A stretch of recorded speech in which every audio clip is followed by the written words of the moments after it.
திருப்பரங்குன்றம் மலை தொடர்பாக ஸ்டாலின் குடும்பத்தினுடைய செயல்பாடு மர்மமாக இருக்கிறத பார்க்கும்போது திருப்பரங்குன்றம் மலையை யாருக்கோ எதுக்கோ வித்துட்டாங்களோ அப்படின்னு சந்தேகம் தோணுது. அங்கே மலை உச்சியில் ஒரு தர்கா இருக்குது. அது வேறு, அது உயரமான மலை உச்சி. இன்னும் அதை விட உயரம் குறைவான ஒரு மலை உச்சி இருக்குது. அதில் தான் இந்த தீபத்தூண் இருக்குது. அதுக்கும் இதுக்கும் சம்மந்தமே கிடையாது. முஸ்லீம்களுக்கே அந்த தீபத்தூணில் தீபம் ஏற்றுற விஷயமா எங்களுக்கும் அதுக்கும் சம்மந்தமே கிடையாது அப்படின்னுக்கிட்டு 2005 எழுதி கொடுத்துருக்காங்க. 1998 எழுதி கொடுத்துருக்காங்க. எத்தனை வாட்டி தான் எழுதி கொடுப்பாங்க. இப்போ 1ஆம் தேதி நீதிபதி போட்ட முடியாதையா அப்படி இங்கெல்லாம் தீபம் ஏற்ற முடியாது அப்படின்னுக்கிட்டு திமிரா பேசியிருக்கிறது இந்த காவல்துறை.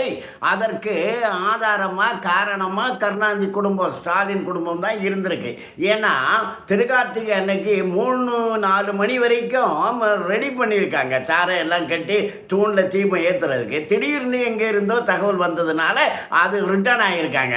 நாங்கள் ஏற்ற மாட்டோம் அப்படின்ட்டு வழக்கமாக ஏற்றுற இடத்துல, மோட்ச தீபம் ஏற்றுற இடத்துல செத்து போனவரா முருகப்பெருமானு மோட்ச ஏற்றுற இடத்துல தீபத்தை ஏற்றிட்டாங்க. திடீர்னு அந்த மாறுதல். நீதிபதிகள் மாலையில் மீண்டும் ஒரு உத்தரவு பிறப்பிருக்கிறாரு. மத்திய தொழில்துறை பாதுகாப்பு படையை உதவிக்கு அனுப்புகிறாரு. அதையும் முடியாது அப்படின்னு சொல்லிட்டு, அப்படின்னா நீதிபதி அப்படி பண்ணால் நாம் எப்படி பண்ணணும்? கலெக்டரும் அந்த கமிஷனரும் போலீஸ் கமிஷனரும் சேர்ந்து என்ன பண்ணிட்டாங்க? 144 தடை உத்தரவை கொண்டு வந்திருக்கோம் அப்படின்ட்டு. அப்போ நீதிபதி கேட்குறாரு, நான் உத்தரவு போட்ட பிறகு 144 கொண்டு வந்தீங்களா? 144 வந்த பிறகு உத்தரவு போட்டோமா?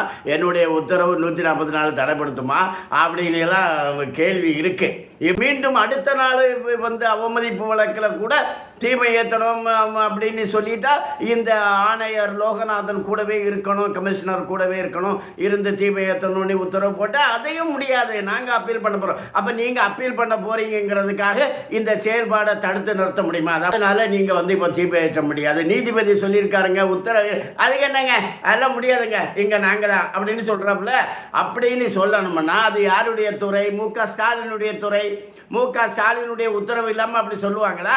இவருடைய உத்தரவு தான் செயல்படுது. 9ஆம் தேதி இருக்குது பஞ்சாயத்து.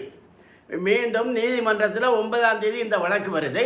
அப்போ மு.க. ஸ்டாலினுக்கு நீதிபதி என்ன தண்டனை கொடுக்குறாரு? கைது பண்ணுறதுக்கும் நீதிபதிக்கு அதிகாரம் இருக்குது அப்படின்னு சட்ட வல்லுநர்கள் சொல்கிறாங்க. என்ன தண்டனை கொடுக்குறாங்க அப்படிங்கிறத பார்ப்போம்.